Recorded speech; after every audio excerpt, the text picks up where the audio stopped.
I am one of 4 kids. My older brother P, who I no longer have any contact with, my younger brother J, who is no longer with us, and my youngest sister K.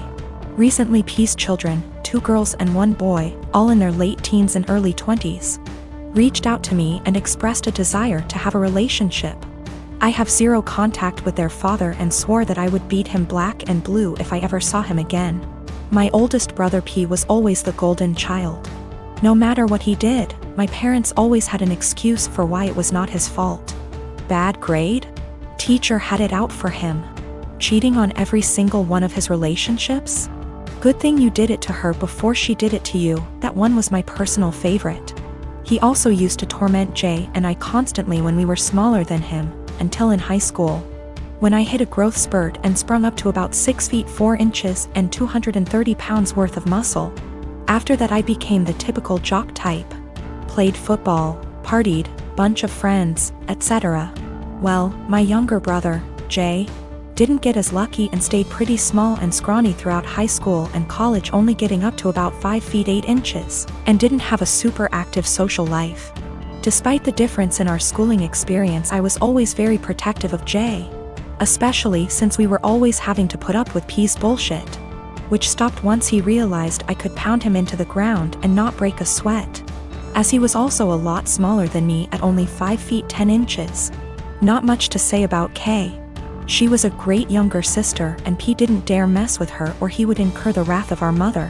So, in the late 90s, Jay met his first real girlfriend, A, and was over the moon about her.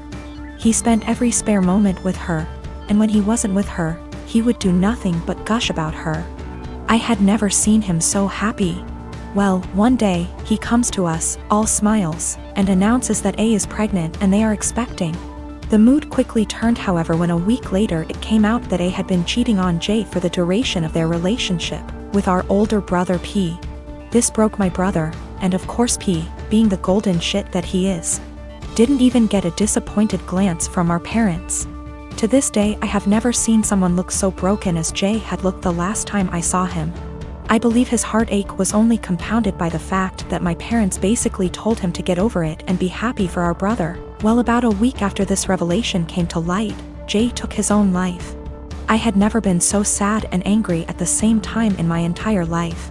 Sad that I would never see my brother again, and the pure rage of knowing that this was my brother and parents' fault.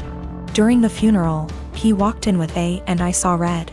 Thankfully I had other family there to stop me from doing anything stupid, but I told P that if I ever saw him again, I would kill him. Shortly after that, I cut contact with 90% of my family, with the exception of K and a cousin I had always been close with, because everyone except them wanted to make excuses for my parents and P. Even though my sister was just as crushed about Jay's death as I was and was angry for a long time. She and her then boyfriend, future husband, hit a financial rough patch after graduating college and were forced to move in with our parents.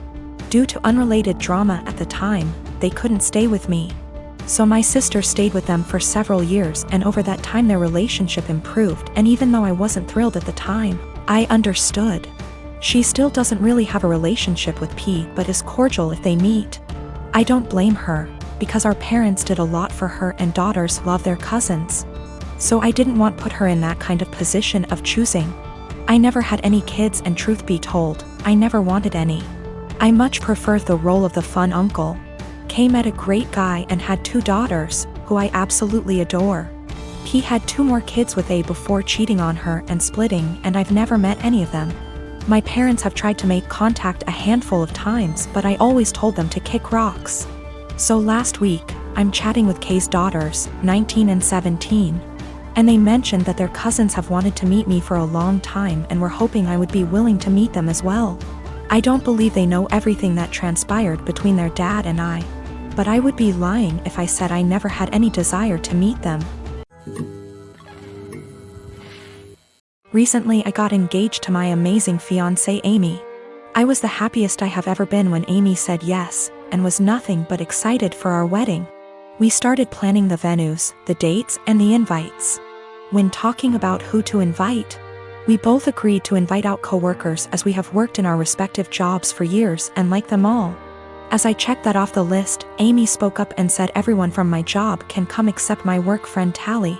Tally is also one of my close friends, so this surprised me that Amy didn't want to invite her. She has met Tally multiple times and there didn't seem to be any issues. When I asked why, she said she just doesn't like her and finds our friendship uncomfortable, saying she thinks that Tally is the type of person to try to sway taken men and be the center of attention. After talking some more to see where she got this idea, it turned out this was based on nothing but Tally's looks, as even Amy admitted that Tally is always very kind to her. But still, Amy is adamant about Tally not going and said that she makes her insecure. Amy is a beautiful woman, so I don't know why she feels this way. I told Amy that if it makes her feel comfortable not having Tally at the wedding, then that is fine. But before invitations go out, I wanted to speak to her privately to let her know to save embarrassment. Amy agreed, and that was really that. We didn't speak on the matter after. A week or so later I went into work and Tally started to ignore me, only really talking if it was work related. I was confused as it isn't just her, our coworkers have started to ignore her and acting strange to me. So I contacted her BF, only for him to be sarcastic on the phone. I asked what the problem was when he asked if I actually didn't know what happened. He then filled me in.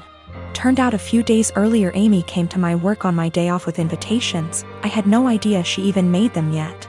And handed everyone an invite in front of Tally, then saying to Tally, "You aren't invited, women like you aren't welcome." Which has sparked everyone suggesting she is my other woman. Since then she has been harassed by some guys at work and shunned by the women. She is now looking for another job. This pissed me off and I apologized profusely as I didn't know.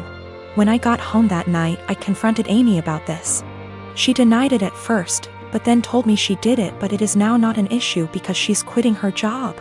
I flipped on her, saying how she clearly didn't trust me to say and that she crossed a line doing all this behind my back.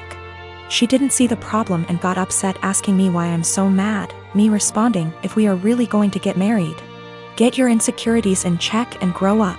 I stayed at a friend's since but have had texts from Amy, her friends, and her mother saying for this and that Amy doesn't deserve this treatment. I have made many attempts to speak to Tally privately to find out what was happening prior to contacting her BF. She brushed me off by saying she either had work to do or that there was nothing to talk about. No one would really speak to me, so I contacted her BF as a last resort. Her BF says he is going to pass on to Tally what I said to him on the phone. The wedding is currently on hold, that is also why I'm staying at my friend's. Need some distance to figure stuff out. Nothing has or ever will happen with Tally, no feelings, nothing adult, absolutely nothing. Tally is happy and in love, her boyfriend is someone I also consider a close friend. I was happy with Amy prior to this. And Tally is more like a sister to me. Unfortunately, due to what Amy has done, all I can really do is damage control. Of course I am planning to explain to everyone what has happened. I do not want Tally to be going through this. She is a genuinely kind person who does not deserve any of this. My boyfriend and I have been together for 2 years now. Every year at the end of summer, my boyfriend's family has a beach trip. They have a cute cottage that they go to visit a few times a year. Last year I was unable to join, but this year I was able to make it. I've met his family before many times and we get along well, so I was looking forward to it. While I was packing, I was sure to include nicer dresses in case we went out, and even included a more modest bikini than I would usually wear. This one is still a bikini, but is full coverage unlike my others. I know his family can be a little more conservative, so I kept that in mind when packing. I even went over everything I packed with my boyfriend.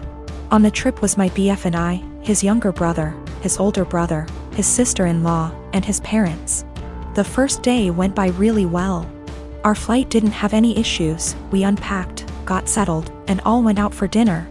The next day we had planned to go out on the boat. So I put on my bikini and had to cover up. No one said anything to me as we were leaving, or even when we were on the boat. I spent the whole day in my bikini without a single comment. It wasn't until that night I realized people had an issue with it. We were all drinking on the boat, with the exception of my BF's sister-in-law because she's pregnant. And we continued drinking when we got back. So after dinner, we were all pretty wasted. When we were talking about our time on the boat, My BFF's dad made a comment about how everyone was staring at me because of my slutty bikini. I was embarrassed and just laughed it off, but then everyone else chimed in to comment on it. His mom laughed and said it was fine, that she would wear nothing if she were young again. But then his younger brother said that I basically was wearing nothing. I defended myself and said it was the most conservative suit I had. And then his older brother said that it didn't leave anything to the imagination. And that if he were single, he would have tried to steal me away. That comment made me pretty uncomfortable, and I could tell it made his wife uncomfortable too. I asked if she would wear bikinis on the trip, and my BFF's dad interrupted and said that she did, but it was different. My BF just laughed along with all of this, didn't even see anything wrong with it. When I told him to say something, he said that I did look like I was trying to get dick down. Well, that comment was the last straw. I went to our room. I wanted to leave early after all that. But we only had a few days, so I just pushed it in the back of my mind and kept to myself the rest of our trip. I know they were just joking, but what they said really bothered me and made me feel uncomfortable. I'm not sure why my BF doesn't get that. He just keeps saying that they were joking around. But it obviously wasn't very funny to me, so now he's saying I ruined the trip by moping around the rest of the time. My father is a dick. When he got my mother pregnant, he wanted her to quit her job and just stay home to be a good little wife and mother. He is very well off due to a trust fund, and he doesn't really need to work. My mother refused and divorced him. Because of a prenup, she got very little, and he moved back to Europe. His parents never knew about me, and my mother had a good profession, and I never really wanted for anything. My grandmother and grandfather, her mom and dad, were awesome. And I got to spend my summers exploring the wilds of Western Canada with them. My father never paid the child support he should have. Like I said, it did really matter. My mom makes good money, and she gave me a great life as a child. I'm getting married. I met the love of my life at university, and we have been together for 8 years. He is a wonderful person, and he really is my lobster. His family is from the same city as my father, and they are a huge rambunctious bunch. Because of a lot of intermingled business and personal relationships, my parental grandparents found out about my impending wedding, and me, I suppose. They have been in contact and want to come to Canada to meet me and my fiancé, who I guess is a grandson of an acquaintance of theirs. Small world. When they found out that my father had basically abandoned me to fend for myself in this world, this is honestly how they see it. They were pissed, to say the least. It is very funny because we are decidedly upper middle class here. So long story short, they had their lawyer calculate the amount of child support my father should have paid with interest, and the cost of my post-secondary education. They then gave me this as a gift. What I didn't know was that it came out of my father's yearly draw on his trust fund. He is furious because it is obviously a sizable amount, and it will very much affect his finances for at least the next 2 years. He may need to, get a job. He has been contacting me and telling me that his current wife and children will be negatively affected if I don't give him back this money. I don't really need it. And I guess I am entitled to it, and I am getting a trust fund now as well. But I really want to pay off any debt my mother may have and make sure that when she retires she can do whatever suits her fancy. I'm not giving it back. My half-siblings will not really be affected. They have trust funds set up already, and their tuitions and fees and stuff are covered. My grandparents' family sets these up when a kid is born. One of the reasons my father is upset is because since he didn't bother to tell his parents about me, they did not set this up. They have since taken a good chunk of his trust fund and used it to set mine up. Realistically, the principal being separated 28 years ago would have left him in the exact same position. My mom was working on getting her PhD so she could help kids with a certain condition. That is what he wanted her to walk away from. My grandparents have sent me pictures of my family there. The coolest thing is that my grandfather looks like the granddad from The Parent Trap. My mom never remarried, but she has had a special friend since I was 5. He is amazing and taught me to swear in Colombian Spanish. I had lunch with my mom. Apparently she has no debt. Like at all. I guess she did literally write the book about the treatment for the kids she works with. She does okay for herself. I never really thought about it. We decided that what would be best is to set up a scholarship for people who want to go into her field of study. Since I am now a trustafarian, I can afford to do this. I am however going to book her and her friend a trip for after my wedding. And I am going to go pay off my car. My half-brother has posted about this. He has a slightly different viewpoint than myself. He is not in any way coming after myself or my mother. He is a young man who is disillusioned with his father.